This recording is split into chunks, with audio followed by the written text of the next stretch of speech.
जैसे कि मैंने आप लोग को बताया था कि पवन सिंह अब हर सप्ताह जो है, हर वीक जो है वो गाना रिलीज़ करेंगे। और पवन सिंह अभी लगातार शूटिंग में, जोरदार शूटिंग में लग गए हैं। अभी हुआ कुछ ऐसा है कि पवन सिंह का एक गाना आया है काहे रुसेलू, जो बहुत ज़्यादा बज रहा है, लोग बहुत ज़्यादा पसंद कर रहे हैं। उससे पहले आया था अपना राजा जी के, जो बहुत ही ज़्यादा बजा, वो भी गाना बहुत ही लोगों ने पसंद किया।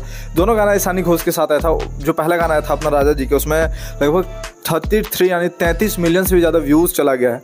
और अभी जो गाना आने वाला है पवन सिंह का, ये बहुत ही बड़ा धमाका होने वाला है। अभी चांदनी सिंह के साथ जो है पवन सिंह काफ़ी सारे गाने शूट किए जा रहे हैं, और अदर मॉडल के साथ भी शूट किए जा रहे हैं। अभी पवन सिंह जो है लगातार नए साल तक जो है गाना शूट कर लेंगे। और नया साल का धमाका भी अभी शूटिंग हो रहा है। पवन सिंह ने साफ तौर पे कह दिया है कि अभी मैं लगातार जो है एक से बढ़ के एक गाना आप लोग के बीच लाऊंगा, और हर एक वीक जो है आपको पवन सिंह का गाना देखने को मिलेगा। पहले क्या होता था कि पवन सिंह बहुत कम गाना करते थे, साल में पवन सिंह 3 से 4 गाना लेकर के आते थे। लेकिन अब जो है पवन सिंह जो है, और उनके फैंस का डिमांड जो है काफ़ी ज़्यादा बढ़ गया कि पवन सिंह भैया जो है इनका गाना चाहिए ही चाहिए। तो उसके बाद पवन सिंह ने अपने फैंस का डिमांड पूरा किया, और एक से बढ़ के एक गाना जो है पवन सिंह देने लगे।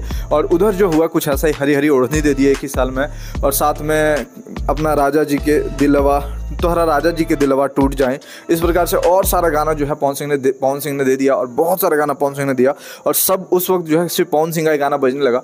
उसके बाद फिर से पवन सिंह जो है थोड़ा सा रिलैक्स होते हैं, और फिर से अब पवन सिंह फिर से गाना लाने लगे। यानी इस सीज़न में, इस शादी सीज़न में भी आपको सिर्फ पवन सिंह ही दिखेंगे। भोजपुरी के पावर स्टार माने जाते हैं पवन सिंह, और इस सीज़न में भी पवन सिंह का ही सीज़न होने वाला है। क्योंकि एक से बढ़ के एक डांस गाना जो है वो पवन सिंह आप लोग के बीच ला रहे हैं। एक से बढ़ के एक डांस गाना पवन सिंह आप लोग के बीच जो है वो रिलीज़ करेंगे। क्योंकि पवन सिंह शानदार शूटिंग में लग गए हैं। अभी फिल्म की शूटिंग कर रहे थे, और फिल्म की शूटिंग को अभी छोड़ करके, ख़त्म करके जो है अभी जो है यहाँ पे गाने की शूटिंग में लग गए हैं। और पवन सिंह जो है अभी 5-6 महीने का गाना जो है वो शूट करेंगे, उसके बाद फिर से फिल्म करेंगे, उसके बाद ही फिल्म में नजर आएंगे। पवन सिंह ने साफ तौर पे कह दिया है कि नए साल में मुझे धमाका करना है, और नए साल में पवन सिंह जो है बहुत ही बड़ा बवंडर गाना रिलीज करने वाला है। तो आगे शुरू बस इतना है, फिर मिलते हैं दूसरे वीडियो को लेकर के।